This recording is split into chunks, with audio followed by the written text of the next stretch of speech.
Acá estamos de vuelta con La Cortada. Venimos de una entrevista larga y que nos quedamos un rato charlando con nuestro entrevistado de que hubiéramos deseado que sea un poco más larga todavía. Vamos a continuar charlando seguramente, pero ahora vamos a pasar a otra entrevista.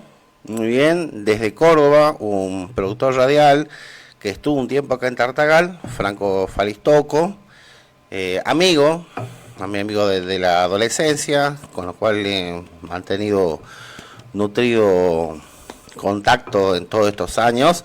Fali, no sé si nos estás escuchando. Franco. Perfectamente, ¿qué tal? ¿Cómo le va?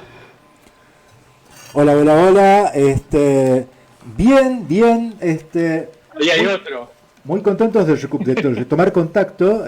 Bueno, vos pasaste, ¿cuántos años estuviste acá en Tartagal, Franco? No, yo viví en Mosconi. Claro, tenés razón. Estudiaste en Tartagal, pero vivías en Mosconi. Primero estudié en Mosconi, en la Juan 23, que ahí es donde nos conocimos nosotros. Sí. Con vos, Gustavo, y después, al año siguiente, no, al posterior, estudié con Otto. En el Sanfra. En el San Francisco. Sí, en el año 1994, si no me equivoco. En el 93. Ah, 93. Ajá, bueno. Mirá, pasa el tiempo, En el 91 estudié en la Juan 23 y en el 93 en el San Francisco. Y en el 94 me volví. En el medio tampoco vivía allá. Viví en San Lorenzo, en el Gran Rosario. Mirá, es una cosa fascinante. O sea, no fueron tantos años, sí, indiscutible de que son años de formación, que hay mucha gente que te recuerda acá todavía. Para empezar, porque eras una persona con característica, con personalidad, y eso medio que hace que se te recuerde, digamos. Pero bueno, vos después continuaste creciendo, toda la etapa, bueno, Córdoba, Rosario, tus viajes, toda una larga etapa de transformación, ¿no? Sí, yo viví desde el año 96 hasta el año 2018 en Rosario. Sí. Después viví en Santiago de Chile, pasé por Valparaíso también en un año y después viví en el Gran Buenos Aires en el año 2019 y la pandemia me agarró acá donde nací. Acá quedé después. Dentro de todo es una suerte. Bueno, ¿cómo? Dentro de todo es una suerte, o sea, haber pasado a la pandemia en un lugar que para vos sea cercano, o sea, dentro de todo fue un privilegio, digo, ¿no? Porque viste que la pandemia tenía esa cosa, gente encerrada, por ahí sin muchos conocidos, sin mucho contacto, una cosa traumática. Sí, ya, digamos, el proceso de virtualidad ya había empezado hace rato. A nosotros en ese momento nos agarró bastante preparados. Con quien yo estaba trabajando y en pareja en ese momento, hacía como 10 años que veníamos trabajando desde forma virtual. Ella en ese momento vivía en México, yo vivía en Rosario, nos comunicábamos mucho por cuestiones profesionales de forma virtual y veíamos que ese era el camino. A gran parte de los artistas en ese momento la pandemia fue un quiebre de paradigma muy grande que no muchos pudieron salir adelante. A nosotros la virtualidad en ese momento fue como que hizo que nos vieran, porque teníamos todo listo, o sea, estábamos administrativamente ordenados, virtualmente acomodados, teníamos una exposición que no a muchos artistas eso les pasó. A la gran base de artistas, por lo menos en el rubro en el que nosotros trabajábamos, por una cuestión más bien de creencia limitante o de herencia así por tradición, determinados aspectos de la organización o de la administración no lo tenían en cuenta, y la pandemia lo que hizo fue terminar de enterrarlos. Y eso fue muy duro, fue muy difícil, nadie se esperaba esto. Incluso cuando muchas personas lo advertíamos, hubo un ensayo de pandemia, esto pasó, estuvo la gripe aviar, estuvo la gripe porcina, en México quisieron encerrarlos en el año 2009, fue una cosa planificada esto. 10 años después tenés una pandemia global que yo no soy negacionista para nada, pero sí me pregunto por qué, y eso fue una orden de dominación de las farmacéuticas, fue muy grande, nos encerraron a todos, nos obligaron a tecnificarnos, a conectarnos, a entregar todos nuestros datos, a compartir prácticamente una vigilancia panóptica muy grande. Y después, cuando Vladimir Putin entra en Ucrania con todos los soldados sin máscara, curó la pandemia de golpe. Una cosa muy loca. Ahora, escúchame, por lo que comentás, mira, hay una cosa, ¿no? Porque Argentina, el movimiento artístico argentino, digamos, bueno, venía de todo un proceso donde la gente tendía a la reunión, tendía a hacer masa, tendía a valorarse mucho el encuentro, ¿no? El encuentro físico. Me acuerdo, inclusive estaba todo el movimiento del rock nacional en esa época, todavía estaba sobreviviendo sobre la base de que había una identidad que se compartía, era práctica el show no era solamente el artista haciendo su música, su arte, su propuesta, sino que era también el público participando e invadiendo como una marea. Era, creo yo, una de las marcas argentinas, ¿no? Una de las características culturales argentinas. Y vos de alguna forma pertenecés a una propuesta un poco más vos decís más cercana a lo virtual, comentá cómo fuiste construyendo, cómo fuiste marcándote en ese proyecto. Yo soy radioartista, yo trabajo con la radio como instrumento. El radioarte es un género moderno del arte que toma el radioarte, que toma la radio como un instrumento, es un instrumento electrónico, y lo que nosotros hacemos, los radioastas, es componer piezas para radio, que por lo tanto es un arte efímero, tiene una herencia muy grande del movimiento dadaísta, tiene una herencia muy grande del movimiento surrealista, del ready-made, de las performances en vivo, de la poesía sonora. Tiene como instrumentos los elementos del lenguaje de la radio, en el cual yo hace años que vengo postulando que esos elementos hay que resignificarlos porque le falta un elemento.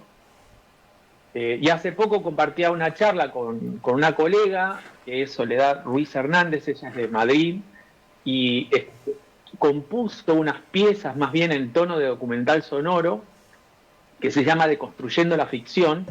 Se encuentra en YouTube, está en Spotify, está en las redes, lo pueden encontrar, la verdad que es recomendable. Yo tengo mis diferencias, se las he planteado en una entrevista, porque ella tiende a unificar ciertos elementos y yo hago todo lo contrario, yo sigo sumando elementos. Y eso tiene que ver por la herencia de cada uno. Ella es músico profesional, artista vocal, y yo no soy músico, yo soy un no músico en todo caso.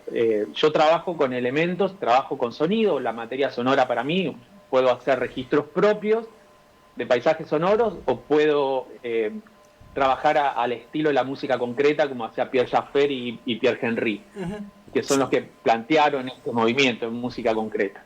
De tomar sonido que hizo otro, puede ser, es lo que en cine le llaman el fond footage o el metraje encontrado. Bueno, el sonido encontrado o el sonido tomado, yo puedo trabajar esa materia y resignificarlo.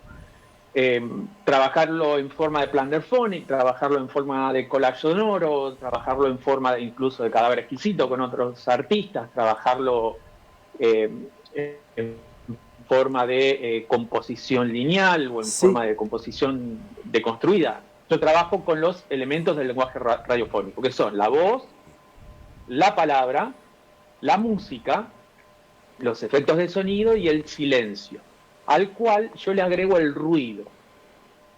Y alrededor del ruido, bueno, se ha armado, hay un debate desde hace años, yo no soy un iluminado por eso, pero sí trabajo como trabajo desde la comunicación, como mi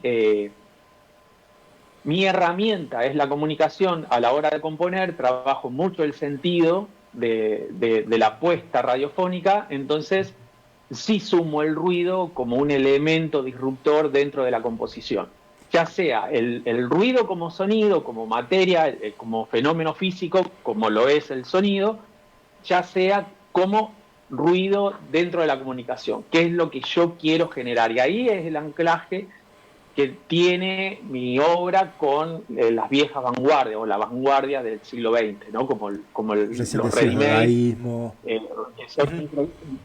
¿Cómo? Recién decías también dadaísmo, surrealismo. Claro.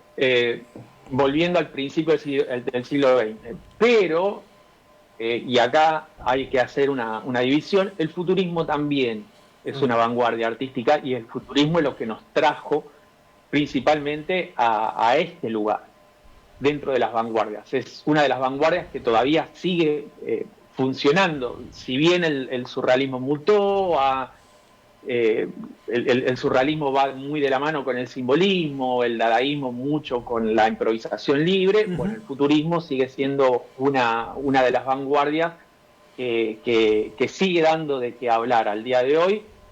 Marinetti sigue dando de qué hablar, más allá de todo lo que se pueda decir de los futuristas y de sus vinculaciones políticas. Sí. Bueno, nadie resiste un carpetazo, porque todos los demás que vinieron después no podrían decir que tienen el culo limpio, porque tienen muchos, bastante sucio lo tienen, y algunos por eso les ha pesado su vida. Che, Fali, estábamos hablando anoche, justamente, bueno, cuento que mantuvimos una comunicación telefónica previa antes de llamarte, de más de una hora, no sé si te acuerdas. Una de las cosas que más rescato de lo que hablamos anoche fueron, bueno, tus viajes a Portugal e Inglaterra. Ajá. Y bueno... Eso fue en el año 2021. ¿Cómo? Eso fue en el año 2021. 2021, bueno, estamos a 5 años. Y bueno, yo tenía mucho interés, no sé si lo podés volver a contar ahora, tu visita a Portugal. Portugal, sí, yo estuve en Castro Daire, estuvimos porque fuimos con mi pareja en ese momento, con Sol Reza, y estuvimos en una residencia de creación en la ciudad de Castro Daire, que es una ciudad que está al norte, más cerca de España, más cerca de la frontera de España, está a 1 hora o 2 de Porto, y es una zona rural, una zona más bien vitivinícola, es una zona preciosa, muy, muy hermosa. Yo tengo muy gratos recuerdos de ese lugar. Tiene su propia historia, tiene es un lugar muy, muy tranquilo, está rodeado de aldeas, es una especie de valle muy pequeño, rodeado de montañas, donde están estas pequeñas aldeas que no viven más de 50 personas en cada aldea. Yo imagino que debe ser muy, muy entretenido la noche. Y según como lo quiera ver, o sea, a mí me parecía, por momentos me parecía muy aburrido, porque a mí me gusta salir a caminar de noche y en ese lugar, bueno, justo estaba empezando a caer el verano y a ponerse un poco fresco, entonces el clima estaba precioso como para caminar, pero vos estabas visitando como lo que sería para nosotros una ciudad desierta, ¿no?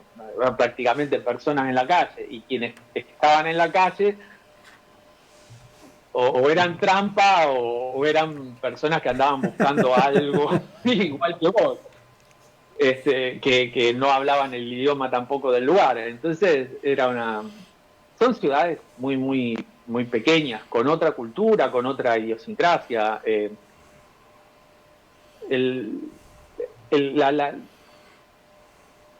Nosotros, Sudamérica tiene esta cosa, este culto a la fiesta, a la joda, a la noche,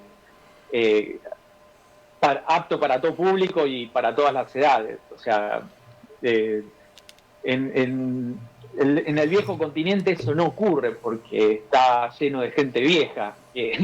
Y no con esto quiero faltarles el respeto, pero si uno ve las cifras de crecimiento poblacional en Europa, eso está siendo un problema muy grande para ellos.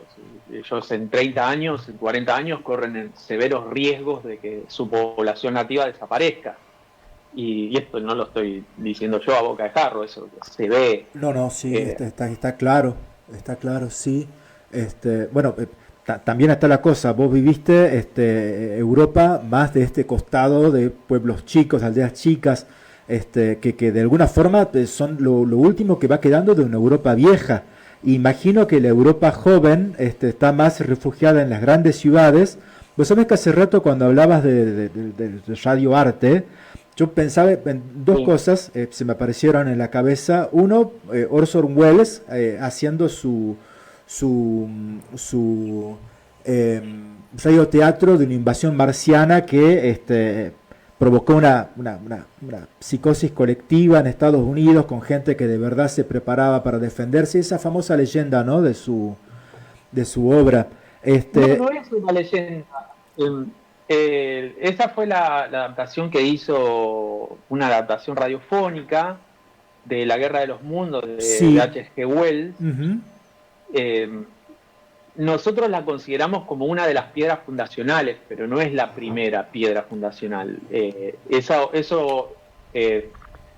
El radioarte se nutre del radioteatro y de un género alemán que podríamos asociarlo con lo que serían las radionovelas, que se llama Hörspiel, ese género, pero que no es una novela, son adaptaciones también literarias.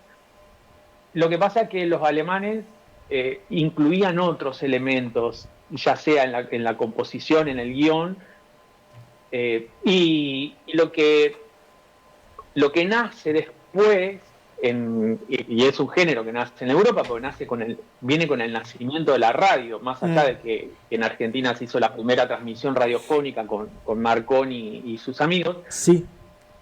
Lo que pasó es que se empezaron a jugar con los elementos del lenguaje radiofónico, y después cada país empezó a tomarse en serio los géneros, y el radioarte toma su lugar como más cercano, más emparentado a lo que es la música moderna, más emparentado a lo que son las composiciones modernas de vanguardia, y más cercano al arte sonoro que a la música convencional. Antes que sigamos, nos toca el espacio de la media hora. Dale. Cortamos un segundito y volvemos. Pasamos música. Vamos a la pausa y volvemos. Vamos a la pausa y volvemos.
Estamos volviendo al aire. Seguimos acá con Franco, que es que fue, digamos, un visitante, un viajero por Tartagal allá en los 90.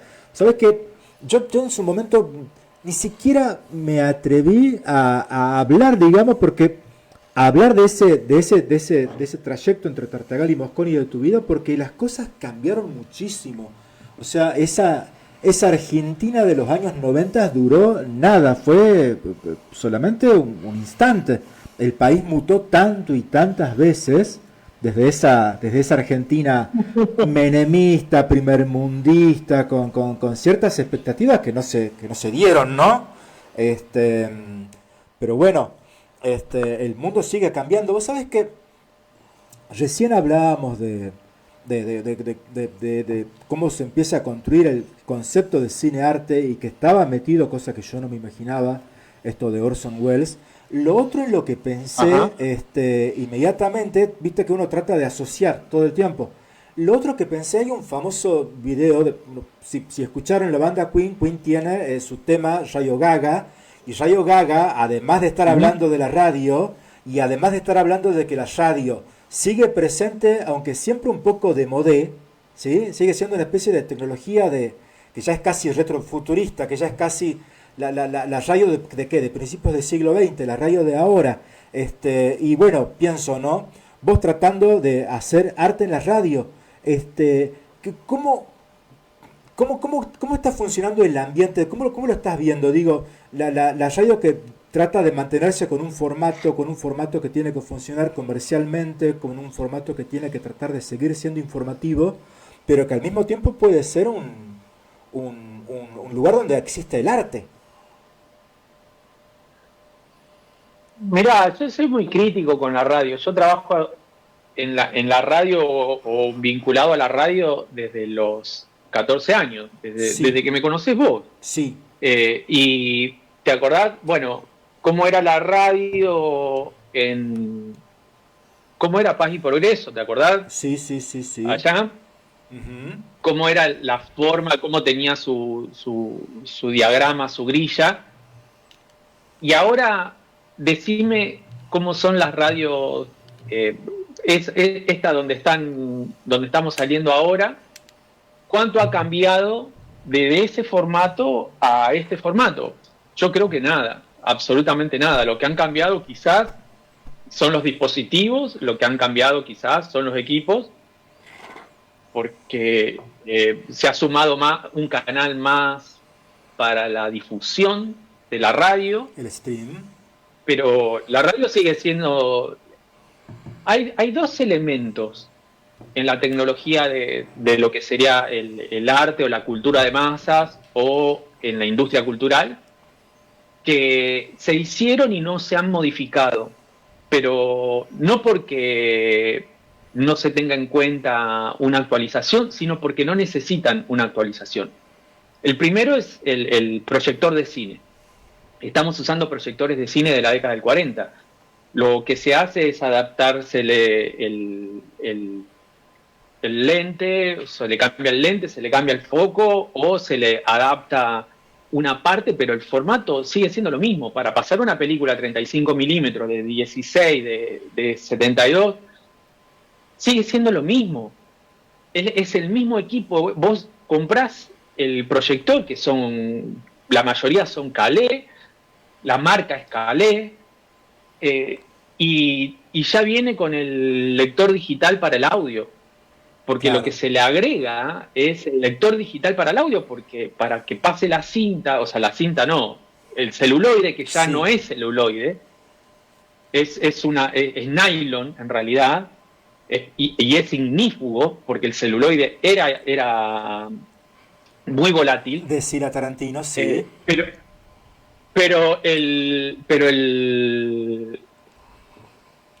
la forma de pasar, de proyectar una película sigue siendo lo mismo. Por lo tanto, ahí tenés el cine desde su nacimiento a esta parte. La última actualización que tuvo fue en la década del 70, incorporar el sonido por otro lado, por otro medio que no esté en el film, no Sí. esté impreso en el celuloide.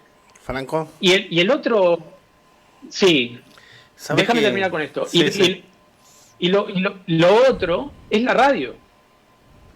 Vos para la radio necesitas una antena, un transmisor y conectarle algo que emita lo que vos tenés ganas de pasar. Totalmente. Entonces, lo que ocurrió con la radio es que se han ido actualizándose los equipos, pero no la forma o el sistema. Y lo que está ocurriendo ahora con los nuevos canales de promoción, de difusión, de comunicación, de mediatización, absolutamente de todo, es que hay un cambio quizás en canales, pero lo que no hay un cambio es en la forma de consumirlos.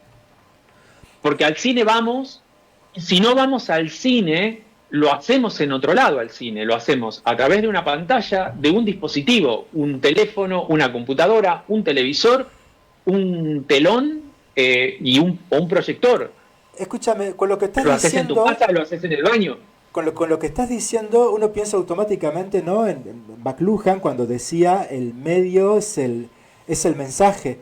Que es llamativo porque nosotros estamos tan Totalmente. acostumbrados a pensar siempre que la tecnología provocó cambios, algunos habrán provocado seguramente, pero al mismo tiempo que la forma en cómo nos hace comportarnos y consumir, los formatos siguen siendo casi los mismos de cuando se inventaron, allá a principios del siglo XX.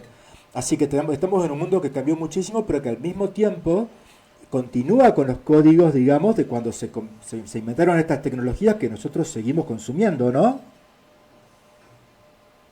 Mirá, la tetra de McLuhan acá funciona perfectamente, porque vos tenés un objeto que discontinúa al anterior, pero que en realidad no lo discontinúa, toma parte de su esencia y la sigue ampliando. Es como la construcción de un folclore alrededor de una idea de interés cultural. No sé, alrededor de una película tenés, todo el lore alrededor de Star Wars, por ejemplo, ¿no? Un universo que se expande constantemente, que es como un Big Bang, o lo mismo pasa con el universo de Star Trek. Entonces nosotros hablamos de universo. Bueno, con la tecnología pasa lo mismo. O sea, vos tenés el universo de lo que es un dispositivo que registra sonido, y lo que vos vas viendo es que primero estaba el gramófono, y después del gramófono vino el vinilo, y después del vinilo vino el CD, y ahora está la memoria USB, donde vos almacenás prácticamente una discoteca entera. Sí, por poner una forma. Cuando antes el primer formato dispositivo grabador te grababa solamente 5 minutos. Sí. El que grababa en la cera de abeja, después el que pasó a grabar en vinilo, no en vinilo, en acetato, después del acetato todos los dispositivos de cinta, porque incluso hay grabado hasta en cinta de cobre, de cobre de metal, ¿no? Hay un montón de cosas. Todos este tipo de grabaciones y de dispositivos, por ejemplo, hay un sitio muy grande, muy interesante, que es un proyecto cultural que se llama archive.org, que es un proyecto que actualmente está enfrentando dos ataques corporativos muy grandes. Por un lado, la industria editorial de papel, que todas ese conglomerado norteamericano que reúne a los editores, a los publishers, porque lo que hace Archive es publicar libros y ser una biblioteca y rescatar documentos. Vos podés subir PDFs ahí, y se comparten con licencia Creative Commons. Y por Ahí el otro encontrás lado, todo lo que ya no podrías consumir de otra forma. Es una máquina del tiempo, dale. no sé, no sé si todo, pero sí hay documentos, hay libros, tanto ellos como nosotros tienen la duración de los derechos por 70 años. Pasados los 70 años, eso pasa a dominio público. Por eso, ahora, en estos 3, 4 últimos años, que pasó a dominio público, pasó Mickey Mouse, Winnie Pooh, todas esas porquerías que hizo Disney, pasaron a dominio público. Entonces lo que hay son personas que ya no tienen que pagar el canon del derecho de autor, y uno puede usar la imagen y hacer una película, como por ejemplo se está haciendo una saga de Popeye el Marino, por ejemplo, de Popeye el Marino, que es Popeye the Slasher Sailor, ¿no? Que vendría a ser una especie de Popeye asesino.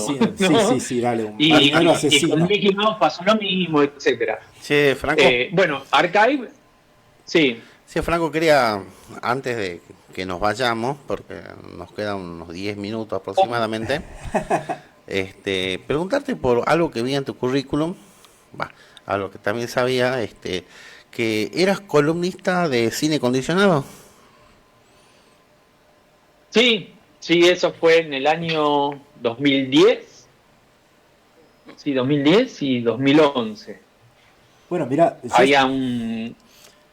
Sí. Yo sinceramente ¿Cómo? En algún momento pensaba preguntar justamente, siendo de que estás buscando una expresión, trabajando en una expresión de mezclar, de sumar el arte a la radio, por supuesto que en algún momento iba a estar la pregunta de cómo se hace algo diferente, algo disruptivo en la radio, ¿sí? Algo que no se haya visto tan seguido. Y bueno, sale acá un ejemplo concreto. Sí, pero eso fue un trabajo rentado. Yo Claro, era un columnista sí. en un programa convencional. Yo no llevaba aspectos artísticos. Lo que hacía era llevar un tema, tocar un tópico en particular y hablar de películas, haciéndole un análisis desde el aspecto técnico, desde el aspecto intelectual, si se quiere. El cine condicionado, el cine para adultos o la industria del cine para adultos es una usina de vanguardia. La realidad, los equipos de realidad virtual, el VR, que ahora está tan de moda, Sí. se vienen probando hace 12, 15 años en el cine condicionado para ver qué tipo de experiencia de usuario se le puede ofrecer a los que consumen ese tipo de género. Al cliente, sí. Sí. Ocurre mucho. En sonido también el cine condicionado ha estado siempre a la vanguardia.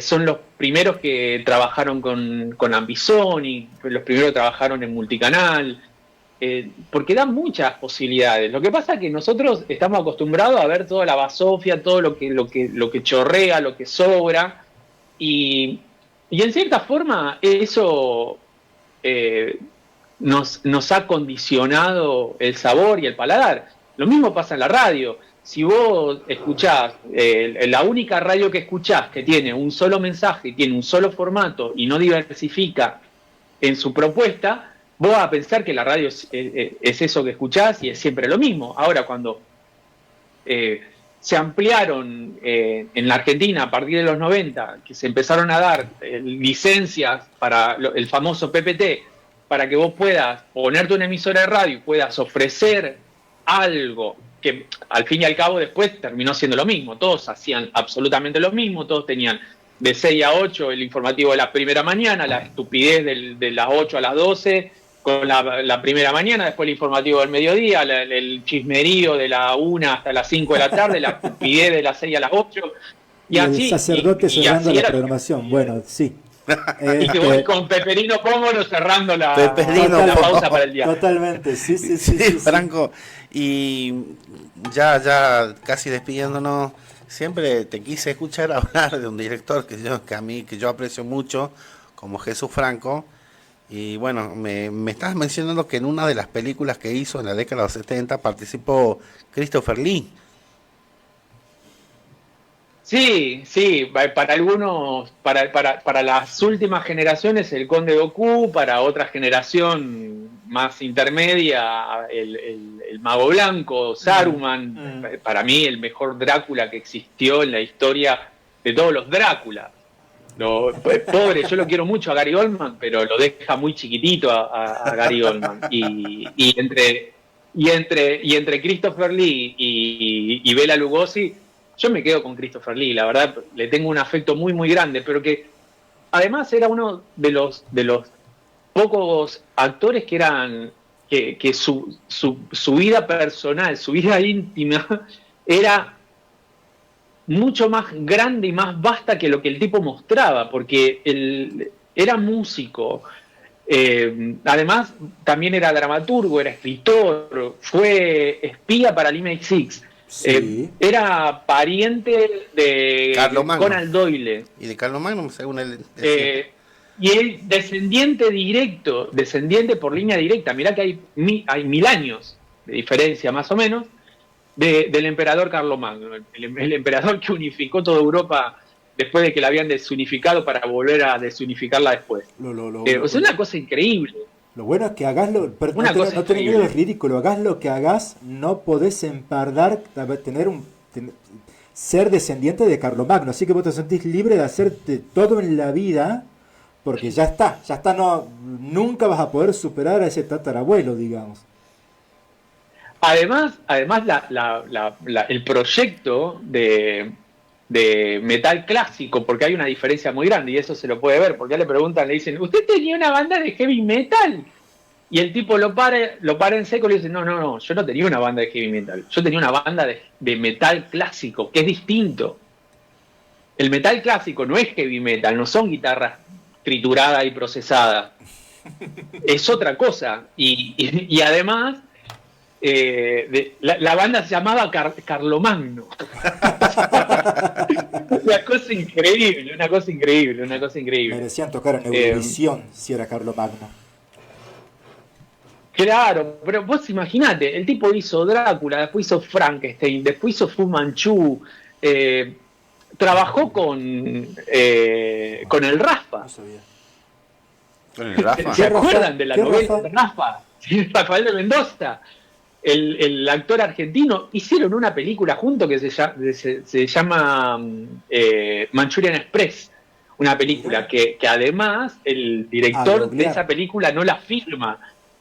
No, es tremendo, la verdad que era un tipo grandioso, y se ha dado el lujo de estar prácticamente presente en el cine desde la década del 40 hasta el día de hoy, y por donde ha pasado no ha dejado marca. Y en relación a la pregunta que hacía Otto, esa película, que es una de las mejores adaptaciones de la novela de Bram Stoker, Drácula, que hicieron con Jesús Franco, la hicieron en Alemania a esta película. Y trabajan en esa película Christopher Lee haciendo del conde y Klaus Kinski, no sé si se acuerdan. Sí. Klaus Kinski hacía de Mr. Renfield. Pero por supuesto, sí, ¿qué otro papel? Claramente. Yo me acuerdo de Klaus Kinski, por ejemplo, en Aguirre, la ira de Dios, que tremendo. Fitzcarraldo con el doctor Herzog. Tremendas películas. Y un actor que era peligroso en escena también, ¿no? Porque se le agarraba y era muy violento. Le met todo. Sí, mira, hay una película, una de las últimas que hizo, que fue la de... hizo una especie de biografía sobre Paganini, el violinista, y la verdad que, pobre señor, no defienda la película, porque hizo todo un escándalo, porque le dieron una muy mala crítica en el Festival de Cannes, donde habían presentado la película, y el tipo un poco más no les pega a todos. Es una cosa, lo escupió. Una cosa tremenda. Klaus Kinski era increíble, era increíble. El tipo, primero que el tipo no creía que lo que hacía era arte, creía que era un trabajo, cosa que en la cual acuerdo muchísimo, porque el arte es un trabajo. Vos no le vas a decir al mecánico cobrame menos porque soy artista y nosotros no deberíamos hacer lo mismo, ¿no? Cobrar menos porque somos artistas. El trabajo es trabajo. Ahora, después lo que hace cada uno con su... Precisamente, los mecánicos hacen arte porque entienden cada sonido que hace el auto y saben cómo repararlo, ¿no? Y no cualquiera puede hacer eso. Si no, pregúntenle a Tesla cuando Ford le dijo, arreglame la línea de montaje porque no sé qué pasa. Y el tipo le cobró $25.000. ¿No? El tipo le cobró $25.000 porque supo dónde estaba el error, no porque él fuera un genio, un crack. El tipo sabía dónde estaba el error y sabía cómo repararlo y su conocimiento valía eso. Bueno, era un artista de la ciencia y así, ¿no? Sí. Pero, bueno, en fin. En fin, llegamos al final del programa. Bueno, mira, como sea, más allá de que vos planteás que los formatos, así como las tecnologías los parieron a los formatos, aún se mantienen todavía, bueno, eso no quita de que tuviste una entrevista larga en la que nos planteaste cosas que son muy poco comunes y muy enriquecedoras, así que ya es algo, ya es un bueno, cambio. bárbaro. Franco, muy agradecido por tu presencia, por la comunicación. Espero que algún día estés de vuelta por la zona para que compartamos como siempre habíamos compartido antes. Y un saludo fraternal muy grande desde acá. Bárbaro, bárbaro. Bueno, Otto, a vos hace 10 años que no te veo, pero a Gustavo hace... 20 y pico. Franco, Franco casi 30 años que no nos vemos. No, sí, boludo. ¿Dónde no? En la fiesta del reencuentro de la pro. Claramente fue una fiesta pesada, te voy a decir, ¿no? Donde no se acuerdan. Sí. Pero a vos, Gustavo, la última vez que te vi, que fue en el año 2000. 97, hace 98. 26 años. Una cosa así. Pasó mucho. Pasaron presidentes, pasaron puebladas, pasó el tiempo. Yo creo que vos tampoco te acordás. Bueno, che, terrible gusto, muy interesante entrevista y obviamente estamos en contacto. Bárbaro. Dale. Bueno, así que ya con Un abrazo esto grande. estamos. Abrazo. Ya con esto estamos cerrando otra emisión de La Cortada, esta vez con 2 muy buenas entrevistas. Muy bien. Y nos reencontramos el domingo. Gracias.